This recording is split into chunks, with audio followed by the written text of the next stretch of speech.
Okay, welcome to Stampscaping 101. This is another video in my kind of specific design video series of how to use specific images. This one focuses on the Milky Way or the Milky Way large stamp, the 058E and the 059G stamp.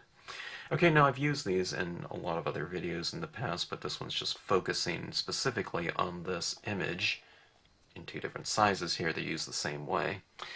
But anyways, I talk about the making the impressions of it for a kind of a unified background without making the images look like the rectangular shapes that they are. We talk about the repetitive impressions of it, but also I talk about the kind of the varied impression that you can achieve by coloring this with a certain type of color and bringing in some additional tones into it, through this, just your kind of your coloring process within the image itself, and making the impression. And I'll talk about a little bit about kind of how to really bring out certain kind of details within the stamp, specifically how to kind of bring out certain parts of these areas in here and shapes like these little twinkly stars and whatnot, with the use of some additional tones and inks applied around it and in it, to really kind of bring out your, kind of this glowing kind of illusion through transparent dye-based inks, okay? And how doing so can really bring out this kind of a deeper sense of space within that image by the use of contrasts and various different values within that shape itself. So anyways, it's a fun stamp to use, and with a few little tweaks as far as your usage goes, it'll give you a nice seamless background for a interesting kind of night sky. All right. Anyways, I hope you enjoy it. If you have any questions, drop us a note in the note section down below. Okay, this is a video on the Milky Way, the 058E stamp, and the Milky Way large, the 059G stamp. These images have been used, or these stamps have been used. It's the same image, just in different sizes, but they've been used in other videos before, but I thought I would just kind of work on my process of trying to get a dedicated video for every one of these designs in the Stampscapes video series completed. It's a long process, but I should really sit down one week and just work on the individual stamps here. But anyways, I thought I would talk about the use of this in terms of coloring, the integration of it with other stamps, and just how to get kind of a seamless area of it applied to a given space within your card. Okay, so anyways, we're talking about a fairly a stippled design, but it is fairly solid in nature. Okay, meaning there's a lot of solid areas within this design, and it was designed that way to kind of really bring out these little kind of four-pointed star spaces within this design, and then it diffuses out along the edge here, okay?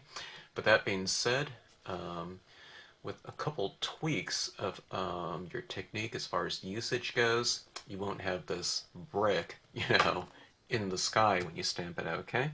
So let's go into it right here. You can stamp this in whatever color you want. You don't have to stick to a nighttime sky in terms of your theory of it. You can stamp it out in black, certainly, but I would say that it's good stamped out in a variety of colors. If you wanted to stamp it out in a green emerald tone color scheme, you can certainly do that. Well, let's just do it in something like a dark blue, dark navy blue here. This is a Danube blue. It's kind of a, well, I don't know if it's a navy, but we'll see. It's a little bit lighter than that, I would say. I guess you can call it a light navy blue. But anyways, all right, let's say we have a card. This is 4 1/4 by 5 1/2. And okay, this is what I usually like to do. There's this kind of this, I don't know, little serpentine little area of condensed, I don't know, I guess it's kind of like a cluster of stars or a densely filled area of stars. And what I like to do is I like to kind of follow that if I have a space that is larger than the stamp itself, okay? So I'll stamp that out, but what I like to do is I like to continue that little kind of shape that it's kind of like a, I don't know, what is that, like a Z right there? I mean, it depends on which way you're stamping this out. There's no up or down to this one, left or right. You know, it can be stamped any way you want, okay? But what I like to do is I like to continue that out by matching up that shape, okay? It doesn't mean you have to, though. It could be anywhere you want, you know, in terms of filling in this space with additional impressions, okay? But I'll show you what I'm talking about here. Okay. Now, what I'm going to do is I'm going to match this up here, and I'm going to overlap this one. This is the key to this, really, this video, is the overlapping aspect of it, okay? I'm going to overlap a good, I don't know, maybe 1/2 inch to 3/4 inch into this impression that's already been applied, okay? And I might change the angle slightly, okay? Something like this. All right? See, that way you kind of create this seamless transition. If someone tries to stack this too perfectly, you know, from where one impression ends and the other one begins, inevitably, with all kind of sky figures, it starts to look a little bit like, I don't know, like bricks in the sky, okay? Sometimes, you know, there's a slight bit of space in between one image and the next. The way that I've designed these stamps, you know, the way it kind of diffuses out like that, okay? It's not to come in, you know, it's not to pair up with, you know, the opposite end perfectly, okay? It's diffused so that you can overlap things, okay? And that's the key to kind of the designing aspect of kind of a modular system of designs, you know, that kind of avoids, or not, doesn't really avoid, but it doesn't necessitate kind of careful alignment, you know? It's kind of the opposite. You want to kind of overlap and not align things so perfectly, and that way it makes for a much easier process and doesn't require so much work on our part as far as the usage goes to create, you know, kind of a nice seamless transition between one impression and the next, or one image and the next, okay? Alright, so, I mean, we don't have any more of that. I mean, I could put more of it if I want to, this little shape in here, but, you know, you can or you don't have to. Now, see this one right here? I'm just going to come right across there, and this impression right here is going up like that into it. So, I don't know, that's kind of going into it about, I don't know, maybe 1.5 inches or so. It's just to fill it in, okay? Right? So see, we don't have these lines showing everywhere. And when I'm doing my impression too, I'm not rocking this like this to, you know, getting much more prominent edge like that, okay? Just light even impressions, okay? And I'm not being, there's no kind of mystery as far as the technique goes here. I'm coming right here and I'm going all the way across those ones, but you can see it just kind of fills in naturally, okay? When you do it that way, and you get this kind of this Milky Way starry surface in the background, and from here you can kind of tone out certain areas to really bring out whatever stars you want to be more visible and dominant within the sky as far as being your given light source, okay? So this is just your foundation, though. I mean, you could just leave it as is, but I think it looks best when you start blending in additional tones into it. I would do it with light colors and whatnot, and kind of to, avoid certain areas in order to really emphasize, like I said, your dominant star. So that being said, what I usually like to do is the lighter areas on here are areas that I kind of leave a little bit lighter, and I blend in some tones around it. But maybe I'll do a little bit of that in this video. Okay, so that was just one tone for that. Now the smaller version of it is just the same, okay? It has a little bit of a different effect. You don't have these stars quite so, they won't be quite so large in a sense, so they'll be more kind of subtle type of texturing in the background. See that kind of that strip right there? Maybe I'll flip this around this way, okay? Down here, just for a little bit of variation. But you can see how this kind of really fills in, okay? And again, not being careful at all. I am being careful to re-ink it in between impressions, okay? Now, not every scene is going to be, just a skyscape, and I'll show you what I do with this stamp here when I integrate other images into it. All right. I can do this two ways. Let's say this. I like using it with this cloud cumulus a lot, or other sky figures. Okay. Let's just take the cloud cumulus. I have another video on this cloud, and of course I've used it in a million different scenes out there, including a lot of videos. Okay. So here's my cloud cumulus stamp. I can do it this way and have clouds down here, and I can stamp the sky above. One of the things that's kind of fun, though, is you kind of create, you can see the same thing. I'm kind of overlapping the previous impression, pretty liberally. So it's right here, this other cloud impression is going like that. This one's overlapping right into it, but one of the things that's kind of fun to do is to create that kind of overhanging, bank of clouds. And then what I do is I come into this area like so, and we have some of that starry sky area, that Milky Way, in this space right here. And again, you do some additional toning in and rendering of the area. You could, I could mask this out, and I could get, a little bit more carefully into a given space and fill it in. Oops, I think I had a little bit of lint on that or something like that. Didn't stamp out right there, but it really doesn't matter, because you can just, it looks like another star or something like that. But that's something like the cloud stamp. You can have it vertical. There's really no up or down to this, and this would look perfect with some kind of lake or something like that in there, maybe.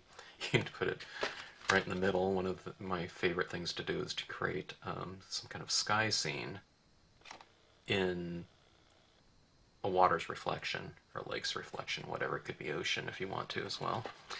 Okay, so that is just the overlapping aspect and the integration of additional impressions to create, your overall surface. And that's just doing it with the dark blue there. Now let's talk about some coloring of this image, okay? One of the things that I like to do is I like to create kind of a varied impression in terms of my colors used. I think that the Milky Way types of imagery really invites, or it's really conducive for kind of a variation of tones when we think about sky imagery, okay? Maybe it's more kind of something that you'd see in deep space or something like that. But if you even see like time-lapse, or maybe not time-lapse photography, but long exposure photography of your night sky, both film and digital cameras pick up a lot of different colors that really aren't visible to the naked eye. But when you see them in a photograph or something like that, it doesn't seem odd to see these variations of violets and, I don't know, even brown tones, red tones or something like that in a long exposure. Okay, so what we can do is I just colored this up with blue, and I'm going to take a Marvy brush marker like this. It's a dye-based ink as well. These are dye-based pads that I'm using, so I'm going to go into this. You wouldn't do this with like something like a, alcohol pen, I wouldn't think, unless there's some kind of technique about that, but that would dry really fast, and, I think before you can even make your impression. But with the dye-based inks, they're not going to dry on you so fast, and they'll allow for kind of creating this kind of variation within your impressions, okay?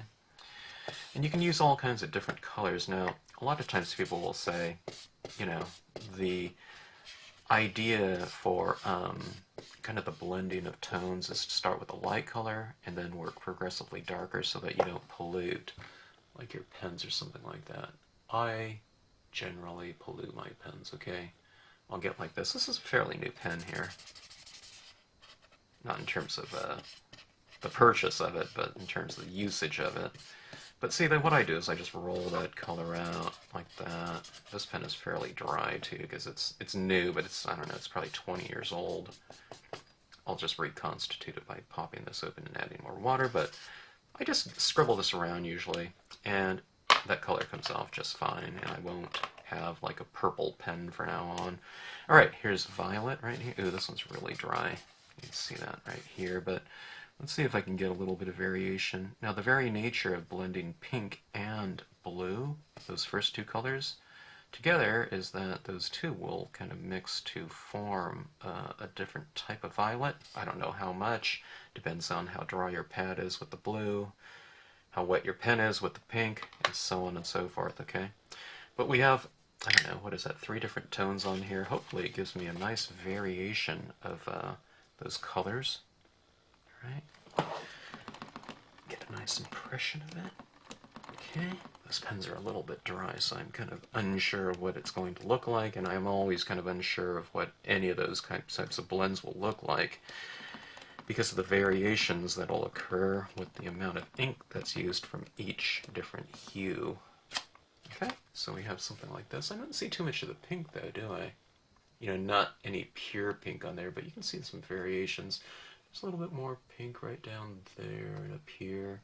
But then again, this is kind of a foundation for some additional tones to bring into it, but you can have some of that variation of hue inherent in your impressions, and I think that's a really good head start to creating a nice, rich kind of foundation sky figure, okay? Alright, now if I wanted to fill this in with some additional things, then you'd just go and color it up, or you can have one impression that's really varied and another one that's just kind of more mono hue if you want to, and you can, stamp it around that and have this be more of the focal point as far as, an image with the change of hue. But let's just go with that one for right now and leave it as such, okay? Now let's do why don't we bring in some of this, okay, this cloud stamp right here. Okay, this is a dark blue again. This is a Prussian blue. I'll just use a different value of blue here just for a little bit of a change. You've seen it used in the Danube blue here. Okay, alright, now this one is the Prussian blue. It's a very, very dark blue from the Marvy line of inks. Okay. Oops, I didn't put enough pressure there. Okay, I'll just fill that in like so. Alright, so we have something like that, a big bank of clouds around that. Now, if I want to, could fill in with some additional tone, or additional texture, I guess, around that Milky Way, like that. So that's kind of fun. It's like a hole in the sky looking back into that area of space. Kind of gives you the feeling that you're kind of laying down or something like that, and looking up there, it's like this eye in the sky or whatever. All right. Okay, now that's just the Milky Way, just used, you know, in terms of kind of a foundation for your skyscapes or something like that. Okay. The only difference between a skyscape and some kind of a, I don't know, grounded type of visual would be the usage of kind of some land imagery. Let's see here. All right. Okay. Let's take a look here, and I'll show you what we can do with some of these. Now, like I said, this Milky Way stamp can be used anywhere in a scene. It could be above a meadow. It could be just a very small area within a sky. You know, you could have a 1-inch space and you could stamp that Milky Way stamp in there. It's a large stamp, but there's no reason why you can't just use a very small portion of it. Okay. You can always use a much larger stamp in a smaller space, but a smaller stamp, if you use it in a larger space, you'll just have to repeat the image out. Okay. With multiple impressions. Okay, let's take a look at something like this, and just, you know, let's change this from a skyscape scene to a, I don't know, a full kind of land and sky type of scene. So if you have something like this going, and you already have all of your patterns laid down, okay, you can always go over the top of this with kind of some bold types of imagery. Solid trees are always a good choice. If you have any type of strong kind of silhouette images with something like this, you can do that. If they're kind of more of a lighter type of image where, you know, if you stamp it over the top of it, the clouds or the Milky Way are going to show through it, what you would do is you would stamp those ones first, mask it off, then stamp the, you know, the sky behind it, okay? But let's say we just have some imagery, your background imagery stamped first. Anything that you're stamping that represents something in the foreground, you just have to do it as dark or darker than the background. In this case, I stamped that Prussian blue down, so the only thing that's really darker than that is going to be black. So I'm just stamping this in black right here. Plus black's going to provide the most amount of contrast, even if it is something lighter than Prussian blue. Okay. Now I'm holding this down because I want a lot of that ink to transfer over, because that is going to be very important that it is very dark. Okay, so we have those trees laid down there. Why don't we go with another impression of it?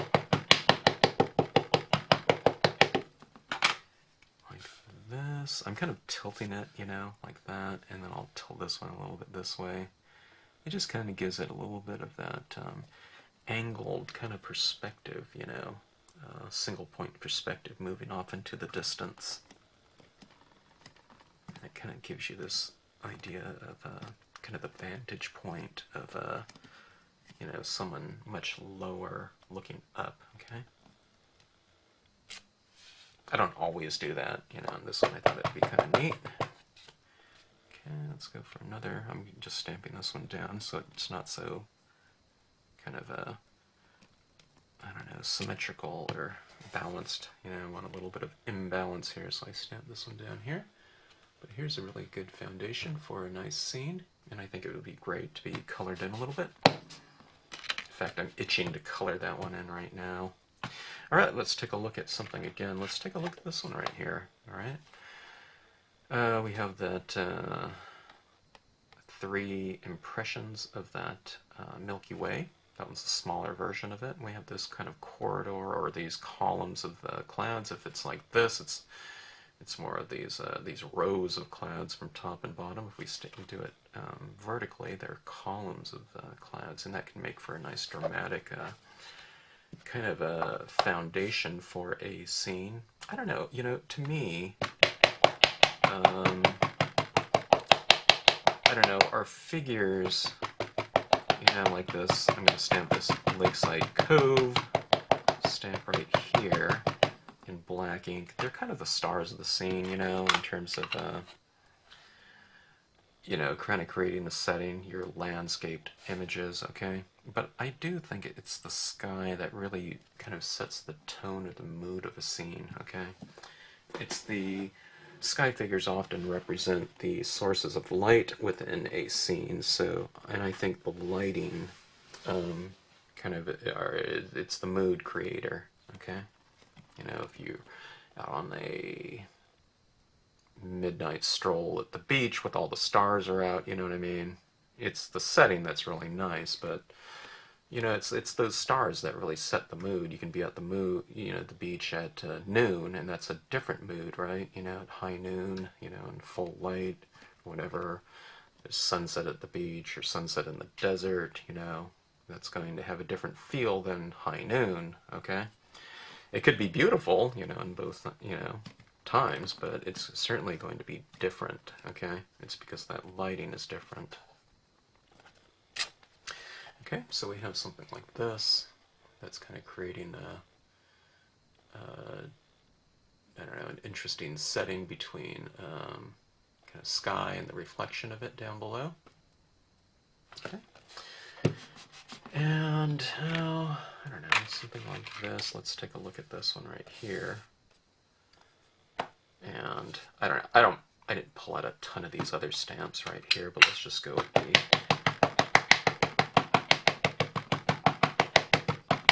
pine row here again, and I'll just do this one more kind of vertical within the setting, okay?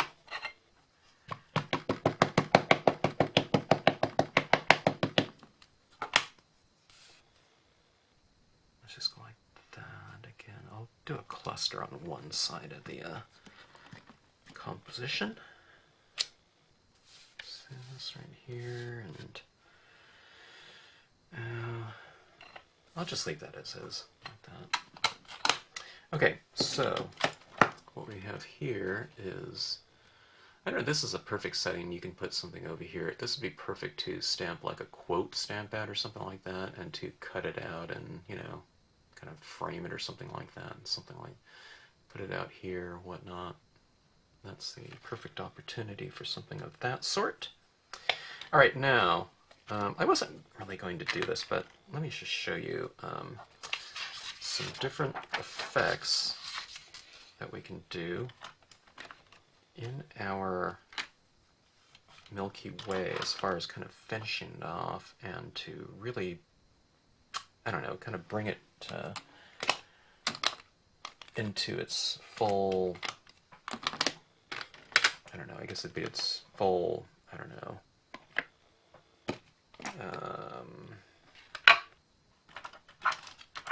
trying to think of a word. Its full potential. Okay. All right. This is just a foundation for it, right? Let's take a look. Here, let me go with something faster. This is aqua. It's a really light colored ink, but just for the sake of expediency, let's go with the Memento Bahama Blue. Okay, it's a medium tone blue. And what I like to do on here is, a lot of times, you know, I like to just kind of frame things off a little bit, or a lot, you know. And so I'll bring in some of this tone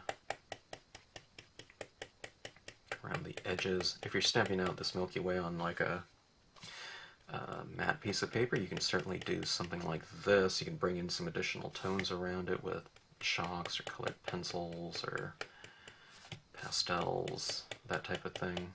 Watercolor pencils. That's really nice. Okay, but see, what I'm doing is I'm just going around and I'm kind of bringing out kind of a little bit of a contrast between some of these stars. So see, this is a larger star right there. There's a larger star. And, you know, some of these medium tone, twinkly ones, I'm kind of adding in some tone around them, okay?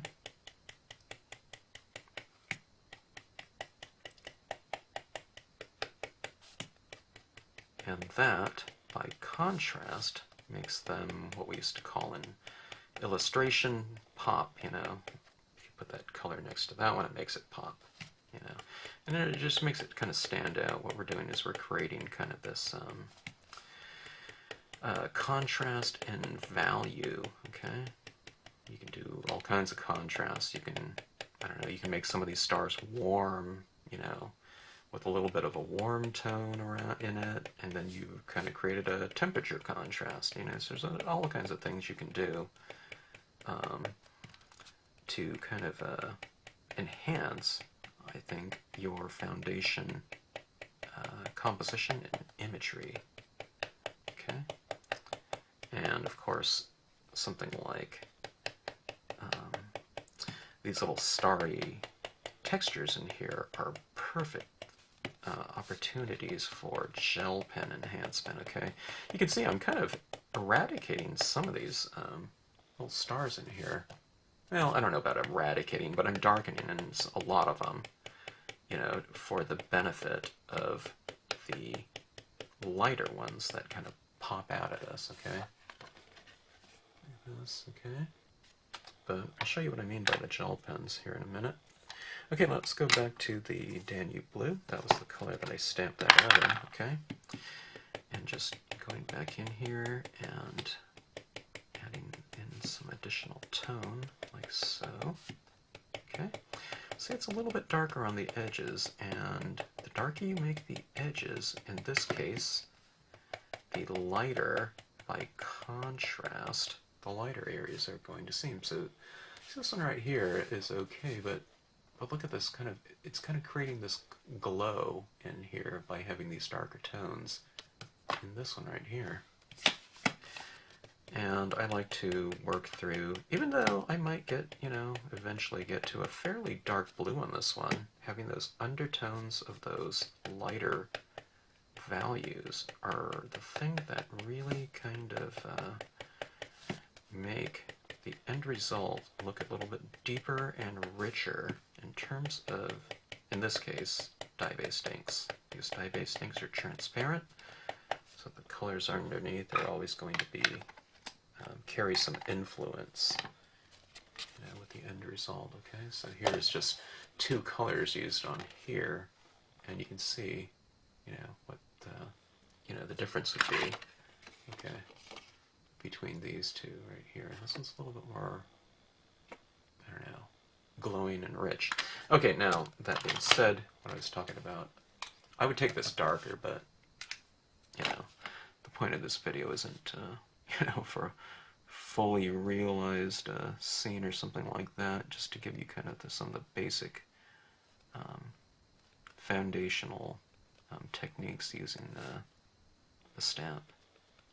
Okay, but anyways, you can see I'm kind of going back in here, and I'm adding these stars back into it, so we get this nice contrast between some really light stars and some stars in there that have been toned over so the stars are blue. So it feels a little bit more deep in terms of the space, the visual, the represented space within here. So the way you can kind of see it or look at it as, even though all these stars are, you know, hundreds of thousands of miles away from us, millions of miles, who knows, the lighter ones represent stars that are either brighter, usually younger, than the other ones, but they can also represent stars that are closer to us, and the darker ones are farther back in the distance, okay? These days, you can get all kinds of different gel pens out there in various different values within a given hue, dark blue, light blue, medium blue, and I like to go in and add some of those different touches in here. This one's a fairly, well, I don't know, that one's probably the same value as that Danube blue, so it's not really showing up too much. But, I don't know, here's probably a lighter blue tone. Let's see if it shows up. Yeah, that one shows up a little bit more.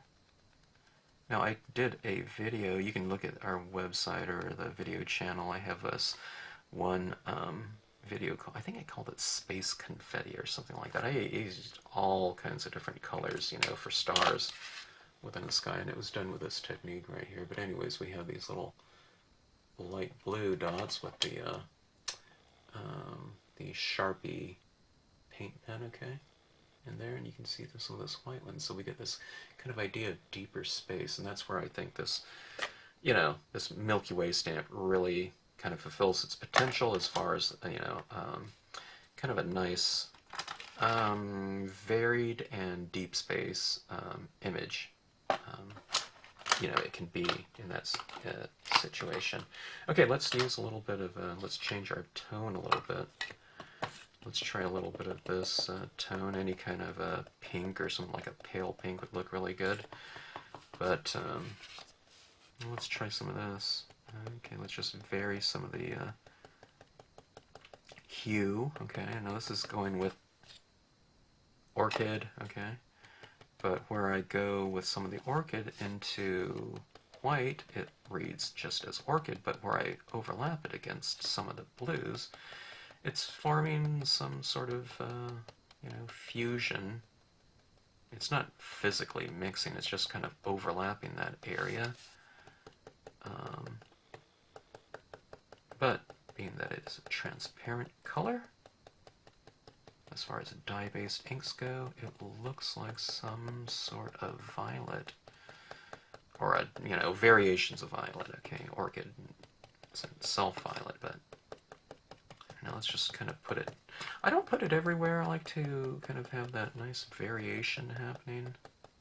There's, see, it's coming to this area. Use a really light touch. Don't go like for this type of thing. Okay. That's where it all kind of comes off the rails, you know, so to speak. Just take it nice and slow, and you can kind of see things come into focus, and then if you like it, you can always add more. See that? Does not look like a nice kind of varied, you know, kind of deep space imagery, long exposure photography, you know? Let's do that same thing on here. We have that color inherent in the impression itself, okay? But let's bring in some additional hue and tone into that image, and let's see if we can really kind of enhance it with, you know, a like hue. I'm doing it, but just in a lighter value because I'm just barely adding it down, so it's a very soft kind of look. See how that kind of starts filling that in a little bit more.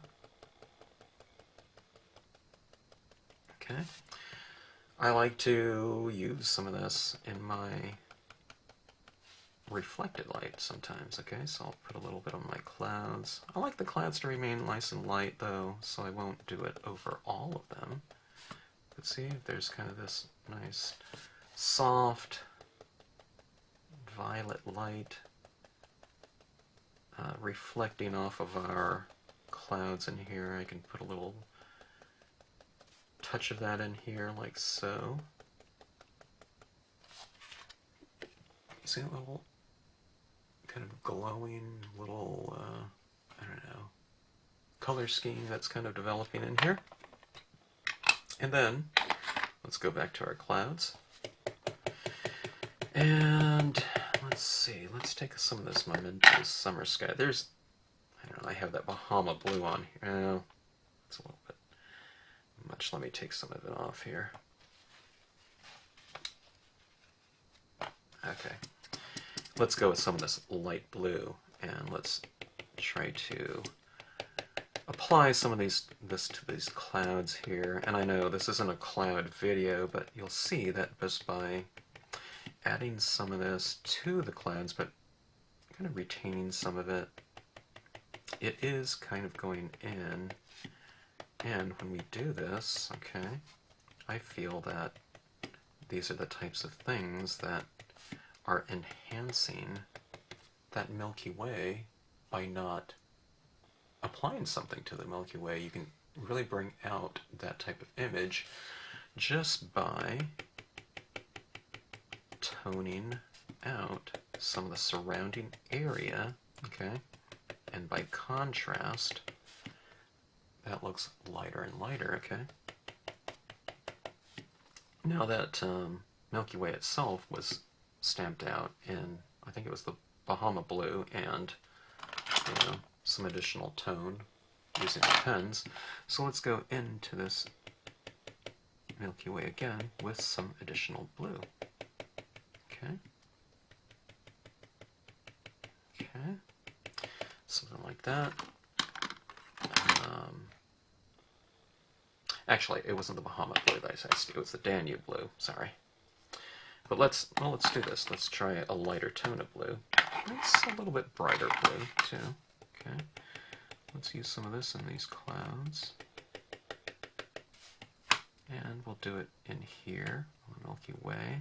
It's fairly bright, that blue, so let's just take it nice and easy with that. And you see that, you know, when you have these kind of large, solid kind of images that you use on a scene, they all come together fairly fast because the area is just filled in, you know, inherent with the design itself. So this right here can really be, I don't know, 5-minute card maybe, if I just went in there start to finish, you know, to this point where I'm at right now. Okay, this is the Danube blue again, and I'm just darkening in some of the shadow areas of these clouds, but see this right here? I mean, it's a fairly dark blue. It's not as dark as the Prussian blue, but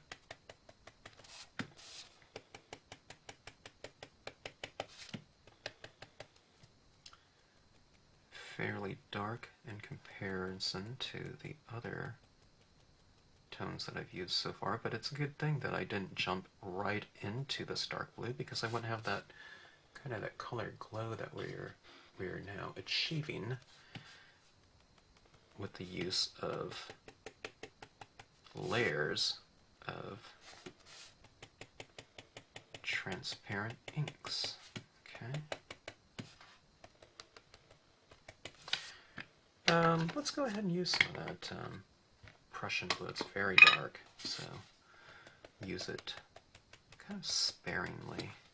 Okay.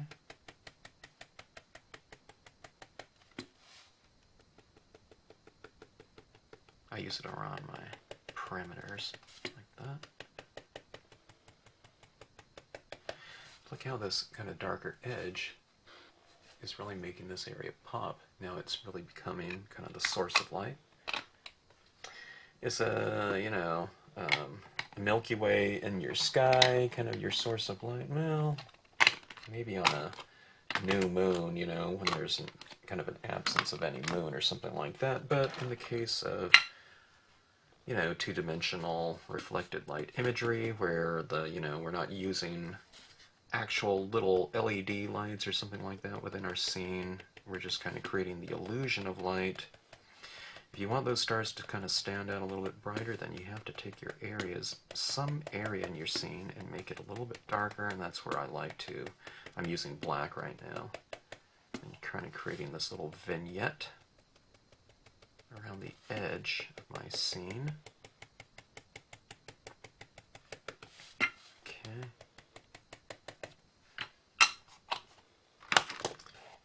And there you have your scene. Look how nice this kind of Milky Way area stands out. We have our clouds down here, kind of darkened in a little bit, but I've left some areas light.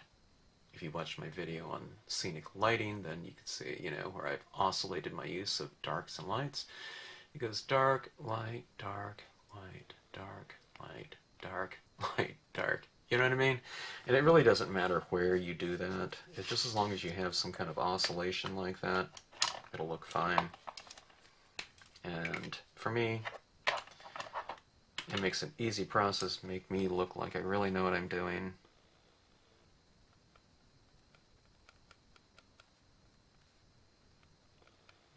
And it doesn't have to be a real complex process, okay? Or not really process, it's not a complex kind of concept, okay? I keep things really simple, and, ideally, as stampers, right, we want our finished pieces to look, we don't want them to look complicated or anything like that, but we want them to look very integrated and kind of effortless, effortless in terms of how things come together, okay? But, we don't want people to look at our finished pieces and say, oh my gosh, look how simple that was to, that it must have been for you. We want it to look fairly, I don't know, complex in terms of the structuring of it, but harmonious, I guess I would be, in terms of the end result. Okay, we certainly don't want the process to be complicated, as far as making these any type of card. I don't think, who needs the headache, We want to have a really great time, and with a few little techniques as far as the application of imagery and color. It can be a real simple process, but can give you really spectacular results, in my opinion. All right. So anyways, there you have a Milky Way stamp, okay?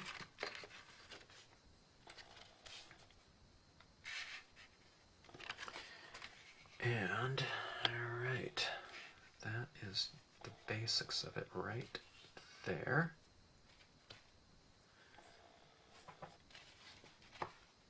And they can be a lot of fun. And it can give you kind of your scene. It can give you a really quick scene too when used, kind of in a